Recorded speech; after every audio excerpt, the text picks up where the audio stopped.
কি রান্না হইতেছে আজ?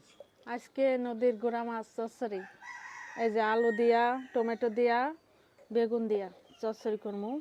আর এই গাঙের গুড়া মাছ খাইতে কিন্তু অনেক স্বাদ লাগে। আর যদি এই মাছ এখানে রান্না করে আর এক বাড়ির মানুষ বাসনা পায়, কিন্তু গাঙের গুড়া মাছ রান্না করতেছে, মানে এটা, হ্যাঁ এটা এতটাই গ্রান, খাইতেও কিন্তু অনেক মজা। এইটা একদম মাখিয়ে তারপরে চুলা বসিয়ে দেব। একবারে মাইকা দিবা? হ্যাঁ মাইকা বয়াম। এটা জিরা তেল দিয়ে দেব। এই যে সুন্দর করে আগে মাইকা নিতে হইব, নাহলে কিন্তু মজা লাগবে না।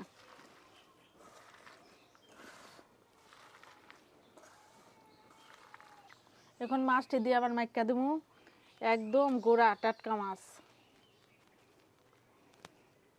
অনেকটি মাছ, সব কটা মাছ দিয়া তরকারি দিয়ে কিন্তু একদম মাইকা লাইলাম।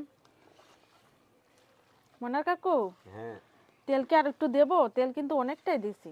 থাক, আর দিলাম না। আর শোনো, তুমি যাও কয়টা পেঁয়াজ নিয়ে আসো গা মাঠেতে আমাকে বুঝতে, আর কয়টা পেঁয়াজ নিয়ে আসো গা, কয়টা পেঁয়াজ। খেতেতে হ্যাঁ কয়টা পেঁয়াজ লাগবে, মনে করে এক তরকারি তো হইব না।